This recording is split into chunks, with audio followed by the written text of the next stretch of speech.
welcome again to Highly Questionable. What's best on the show today, Bomani? Hey, did you know that the Warriors got really good after we stopped paying attention when they lost to the Lakers? Dale, papi. Should we be impressed with the Packers' win last night? Not really. It wasn't very impressive. Aaron Rodgers made a couple of spectacular throws. Aaron Rodgers looked at times like the Aaron Rodgers you've come to know, but they scored 27 points. The problem in the last few weeks has been their defense has been one of the worst you've ever seen, and it was better last night, but not really. Philadelphia was missing 5 starters, more of an indictment of them than it was of anything the Packers did. But to be fair to them, that is a pretty good defense that the Eagles have, and the Packers' offense looked on track in ways we have not seen in a while. They lost their last 2 games by a combined 40 points, so the offense wasn't firing but so much. But Dan's right. The Packers' defense have been layup lines. The Eagles have to be looking at themselves like, damn, is this where we are right now? We can't even score on them? I noticed you were a little bit happy today. Yeah, you had a big smile on your face, and you were sticking your chest out. Yes, I had a little pep in my step because my beloved man crush did something good on Monday night. Finally, you guys are going to leave me alone for a week. No, they're not. Do Russell Westbrook's triple doubles matter if OKC is not the title contender? They won last night, just so you know. The Thunder played against the Knicks. They won the game. And that is the question that we're asking, whether or not these triple-doubles, things we have never seen anyone do unless you were watching Oscar Robertson or those guys play. You haven't seen that, but we're saying, do they matter if they're not a title contender? What could he possibly do to make the Thunder a title contender? Now, I can't think of a guy who has numbers quite like his. Leads the league in assist rate, leads the league in usage rate, leads the league in field goals attempted, in assists, and in turnovers. He has the ball all the time. Maybe they could be better going about it a different way, but I can't call these empty stats. But you would also say, correct, that they're better than we thought they would be. And if you think that, you have to think that because you lose someone like Kevin Durant, you usually totally collapse. They win at New York last night. They've been winning quite a bit, more than I thought they would. The reason for that is Russell Westbrook. And the idea that he's averaging a triple-double, the idea that that guy at that size is getting double-digit rebounds is crazy. Let's not get carried away. They played in Knicks last night. Yeah. Come on, guys. I mean, come on. true. Oh, come on. Let's talk, He's right about that. Don't get carried away by averaging a triple-double, averaging 30 points. No. You played the Knicks last night. It shouldn't have counted against the Knicks. He's right about that. You should get negative. You'd have to get, like, a triple-double-double. Are the Warriors quietly surpassing our expectation for their super team? All right, they win against Atlanta last night by only 5. The Bums only won at home by 5, only scored 105. But I thought that this was the best roster ever assembled. I expect it to be the best team of all time. So I'm actually surprised that they've already lost twice. I'm also surprised, though, that they seem to have corrected that very quickly. Yeah, that's the thing. They're 16-2. But if you map that out, that makes them worse percentage-wise than they were when they won 73 games. And a whole lot of you guys thought they'd win more than 73 games. The number that matters with them is going to be defensive efficiency. Right now, they're 9th in the league. If they figure out how to protect the rim, then this can be the team we thought it was. The problem is last year they won 73 games and didn't win a title. All this stuff now is cool. None of it matters till we see how this team looks played in best of sevens. Well, give JaVale some time. He's just getting warmed up now, he's give him some time, and he's going to be hell of a rim protector. I'm going to be a hell of a kid. With the Warriors, I got my money on JaVale. Are you kidding me? Play that Andrew Wiggins video right now. Just go ahead and do it. There it is, rim protector. Right there. You're obsessed with JaVale McGee. Last night, 5 minutes, no points. No points, 5 minutes. Well, the guy's coming call off the bench, Okay, you got to start. Right. You got to give him, that's right. You got to sit Durant. You got to put him right there with that team, with the first team. But the guy, it's very difficult to keep your concentration when you're on the bench, No, I don't. No? How good of a victory would John Walt, Boogie victory would John Walt, Boogie Cousins, and Eric Bledsoe be? All right, so basically all 3 of these guys are kind of in miserable situations, right? But when they played at Kentucky, they were very happy. So DeMarcus Cousins says those guys have a group text. They still talk to each other, and they talk about maybe playing together. And Cousins out loud has talked about wanting John Wall to come to Sacramento.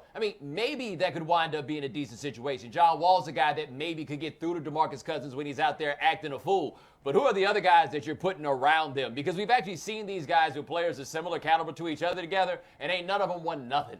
I think the biggest indictment of all three of them, because I'm hesitant to say that a guy, just because he doesn't win in the league, he's not good, because I know Anthony Davis is good and he hasn't done any real winning. But what I do wonder about these three guys together is, can any one of them be the best player on your team and have that be a good team? Because we haven't seen any one of them be the best player on the team and have that team be any good. But to be fair, we've seen DeMarcus Cousins be the best player on the team, but who the hell was number 2?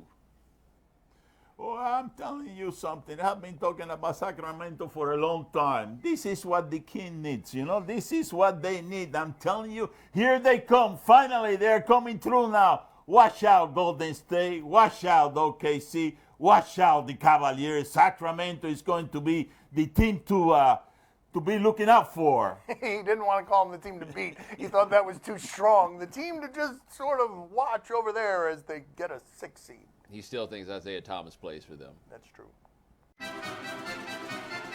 Was it fair for Bill Belichick to tell Tim Tebow to pass on a lucrative endorsement? Bill Belichick is the name. He likes to call him Belichick. It sounds like something else. And my guess is that Tebow might call him the same thing my father's calling him after revealing in his book that Bill Belichick, he went to Bill Belichick and said, I got a one-day commercial. It can make me a lot of money. Should I do it? And Belichick said, no, I don't feel like you should. And ever subservient Tim Tebow, who never should have asked permission for that in the first place, got the answer you'd have to expect that Belichick would get, which is why Gronk doesn't ask permission on anything. Now to think here, the lot of money was $1 million, and Tebow was trying to make the team and didn't want to be a sideshow, so he's trying to fit in. Now Belichick's in a tricky situation there, because as long as Tebow's on the team, you got to treat him like he's on the team. Even if you know that you're going to fire him in a couple of days. Maybe the way to go to Tebow with is like, you think they could push that back a week? That is, because he did cut him a couple of days later. I probably should have said that.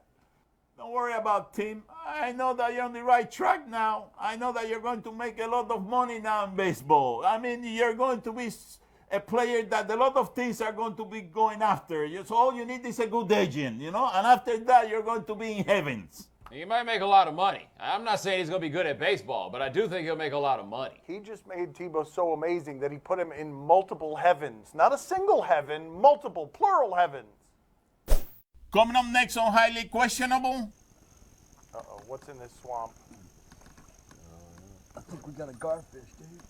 What is in there? Be careful. Something you probably should leave alone. Something with big... Oh my God! Get out of there! Get out of there in your tiny boat! Time to play the game that always gets what he wants. Do you question? You give us topics and events, and we question them. Do you question if his teammates should forgive him? Whatever his name is, I don't know his name, and maybe we were withholding his name to kind of protect him in this situation. He plays for Bryant. They were playing against Brown. 2-point game. Bryant is down. Steps back, takes a long rainbow three and hits it. Now Bryant's up. Here comes Tavon Blackman. Brown has the ball. The guy's name is also Brown. Now they've got the lead. And now my man is like 3 seconds left. Let's take it to the crib. Oh, he's... Yeah. So he plays for the team that was losing. Oh, no. Bad math. He thought the score was something else, that they were winning. Why is no one attacking me? Why are they being so careful? Is it because I'm trailing? No, it's because I'm winning. Hooray, I win. Oh, no, I've lost. Also, the confusion for the team on defense, like, do we give him his space or do we get in his face, right? Because if we get in his face, he might pass it to somebody that knows what's actually going on. Such a terrible feeling to high-five everybody when you've lost and you're the only one who doesn't know that you've lost. Well, it's not as bad as Michael Ruffin. Now will the Wizards foul down the floor. Oh, yeah. Oh, you remember this? I do remember this, yeah. Woo! I hate it when that happens. When I throw the ball in the air, yeah. By the way, this video involves Gilbert Arenas. Like, that's where we are in time. Is that Caron Butler? What a great left-handed three-pointer. Wow. My father's right. It's not as bad as that. Do you question if go-karts are fun? I like go-karts. It's been a while since I've been in one. They seem fun. Why would they not be fun? What's happening here? Gus?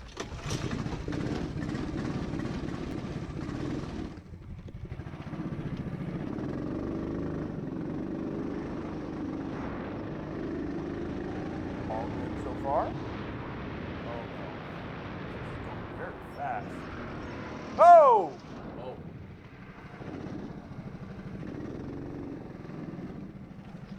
check on my friend over here.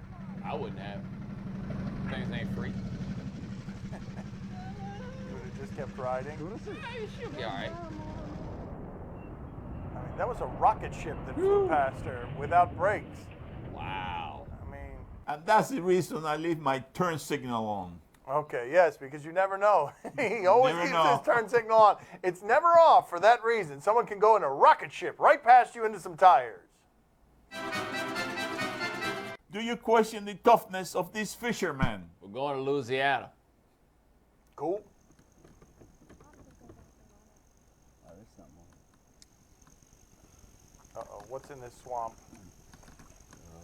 I think we got a garfish, dude. What is in there? Be careful. Something you probably should leave alone. Something with big... Oh my God! Yeah. That's a big gator, buddy. Yeah. Get out of there! That is a Get out of very there in your tiny boat with its tiny pedals! Get out of there! Oh, I'm sure that prehistoric thing can't swim faster than your tiny boat with its tiny pedals. Yeah, I'd also like to note I feel like he was pedaling without the urgency that situation required. I felt like there was a lot of urgency. No? I mean, I feel like he could have made that boat go a little bit faster. I ain't see no heavy breathing. What kind of fisherman the guy mean, is? You he's know, you go absolutely out right. there to the Right, lake or to right. the canal or to the river and you're looking for a big catch. That was a big catch. He ran away from the big catch, you know? That's right, but you gotta go in there, you gotta grab that thing, pull it into the boat, and then wrestle it down. That's what you do if you're in Louisiana. Yeah, it goes from being a big catch to being the big caught. And that's not what you want. Do you question if this celebration was fitting? Did my father just spit all over the iPad? It felt like he did. Let's see if this celebration is fitting. Why do it to my clothes? They nicer than his. Oh, yeah. Oh! That looks like me as a kid, doesn't Wow. it? It does look like me as a kid. Did your parents send you out in the house in the grippies? Because I feel like at that age, it's kind of cruel to make the kid wear briefs. Like, let him have some dignity and some boxers. I mean, what did we just do to that poor Who put that on the internet? It wasn't us. kid? What did we just do to him? Just talk. Look, it would be a better look if he had some trunks rather than just draws. Well, that was a good celebration, but I think this one is much better. What is there to celebrate?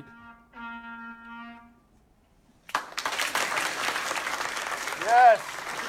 Woo! Yeah. Wow. I mean, that's not better. Is he going to fall off the stage? I Yeah. was Now about it's to say, better. you need to spend a little less time dancing, a little more time practicing on that trumpet. Yep. Both. Practice both. I got two phones, one for the plug and one for the load. I got two phones, one for the chicks and one for the door. Think I need two more. Line bumping and ringing. Counting money while they ringing. Trap jumping and ringing. Highly questionable is broadcast from the Clevelander Hotel on beautiful South Beach, Miami. Joining us at the beach today is Norm MacDonald. He was the greatest at the ESPYs. Ruined it, and they never invited him back. He's here to promote his memoir based on a true story, which is available everywhere now. Let's talk to Norm. Is it true that Celebrity Jeopardy, that the whole thing was created just so that you could do a Burt Reynolds impersonation? Yeah. Me and my buddy Steve Higgins wrote it because I wanted to do Burt Reynolds. And then when it came time to do the show, Lauren had all the costumes picked out. And for me, he had like a white wig and a white beard and stuff. And I'm like, oh, no, I want to play him from the 1970s, you know, when I loved him, when he was in Smokey and the Bandit. And so it's funny because no one ever mentioned it to me that he's the only player on Celebrity Jeopardy that comes from a different time. He's from 1972. Didn't Burt Reynolds call you? Did you think Burt Reynolds was going to be angry at you? I thought, yes, I did think so. But no, he phoned and he was really cool. He wanted to come on the show, and he said he'd punch me in the face, and then he would replace me and be even stupider. But then I got fired. But that would have been really cool. What happened with you and Bob Dylan? Because you live tweeted going to meet Bob Dylan. Do I have this right? You live tweeted going to meet him, and then you erased everything. What happened there? Bob Dylan? Yeah, he's a great guy. Great man. Did Bob Dylan send goons to your house? And I learned a lot about writing from Bob Dylan, you know, because, you know, comedy, like writing is writing, you know. Oh, wait, well, check this out. Yeah, your It's book. a- Here it's a comes your book. book. Yeah, that's writing. Yeah, There it I is. wrote an That's entire writing. book. So Bob Dylan had written a book, you know, and I don't like celebrity biographies, you know, I hate them. But I read Bob Dylan's and it was amazing. And he did a really cool thing where he just chose 4 moments in his life and he wrote about them. And so I was inspired by that. Except I made it funny rather than, you know, deep. We're not falling for this, by the way, but we'll let it slide. Right, That is- we'll let that it is- slide. I felt like we had to tell you. You didn't that. answer the question at all. Like, you didn't tell me what happened. You just talked about Bob Dylan some. Well, I'm saying he's a great man, and he was a great inspiration. And you know, I did the third last Letterman show, and Bob Dylan did the last Letterman show, and Bob Dylan, you know, whispered into Letterman's ear something. Oh, I'm not allowed to say that. Forget it. Hey, you know what? Norm, no! Tell us what happened! Tell us what happened! Come on, give that story up. Come on, Norm! You can't lead us to the edge like that and leave us hanging. Let's go. I'll say this. Bob Dylan said that if you're an outlaw, you must be honest. And I thought that was a very cool thing to say. And I thought he should put that in a song. You know what I mean? That should be the name of a song. If you are an outlaw, you must be honest. Isn't that a cool line? Yeah, you think Bob Dylan knows somebody that could perhaps put that in a song? Maybe John Cougar? Now, if your name was John Cougar, would you ever change it to John Cougar Mellencamp? You just keep it John Cougar, right? You just keep Yeah, it of John course. Cougar. It's ridiculous. I mean, it's not even worth discussing. Time to play the game that is wondering what that smell is. See or no? Tell us what's on television tonight. We'll all wait for him to not be intrigued. That's never going to happen. On Facebook Live, the Fort Wayne Mad Ants at the Raptors 905. Really? On Facebook Live? I'm going to check this out. Have you been wondering yourself what's going on with Wayne Selden and Rakeem Christmas? Have you been wondering to yourself? Let's look in. Let's find out on Facebook Live. Here's Selden coming around driving. D-League. Oh! He dunks Yeah. over Rakeem Christmas. Oh my goodness! The Yeah. Jayhawk. I mean, there was nothing he could do about there. I mean, oh my goodness. Merry Probably the Christmas. D-League dunk Wow. of the year right Hey-oh. Bomani, are you intrigued? Look, Rakeem, I know you're trying to get to the league, but we don't need another hero. Like, that's not going to help. Bobby, are you intrigued? Oh, see, I'm very intrigued. Listen, everybody's laughing at the Mad Dance because of that dunk, but they're 5-0, and they Mad look like Ants. they might go all the way Wow. undefeated. I'm The telling Mad you, Ants. I'm making a projection right now. Fort Wayne. The Mad Dance of Fort Wayne, they are going to be undefeated. I mean, we'll never find out if it's true or not. Right. We're never going to go back Right. and No, check. we're never going to check again. That's right. I'll be checking every I don't time. even know if they're undefeated right now. They could be winless. How many games are there in the D-League season? Do you know? Yeah, whatever. He just says stuff. It doesn't matter. It disappears. And then we go on to the next question. So do we. Why you gotta get so technical? You know? Get so technical. Airing last Sunday on BBC One and in America in January, Planet Earth 2. Okay. I don't know what he said there. Planet Earth is very good there. So let's see what we got. I'll watch any of this. Oh! Giraffe with an upset. How about some of that for your face? Yeah! You better stay back. Yeah! Bang, bang, bang, bang. Woo! I didn't even use my neck. Bomani, are you intrigued? So when the lion goes back, what kind of lies do you have to tell to explain how this sort of thing happened? I wasn't even looking yet. Nobody told me it had started. You know, if I had seen what was going on, you know I'd have broke his big old neck. Pop, are you intrigued? Oh, see, I'm very intrigued. You know, that giraffe, he looked like a tough guy to me. I'm telling you, he's going to be the king of the jungle there now from now on. You know, after they look the way. Yes. That's right, the way he treated that lion, he's going to be the king of the jungle. I'm telling you, that lion lost that big battle. That is And how his it works. reputation and everything. That is how it works, though, right? That's right. You beat the king, you the king. That's even right. though I don't even know if that was a man lion. I don't even know if it was either, but that's okay. Giraffe, new king of the jungle. That's all the time we have for today. Thank you for watching. The Right Time with Bomani Jones, 4 to 7 Eastern, ESPN Radio. Check it out. Thanks for watching. Gracias. See you mañana.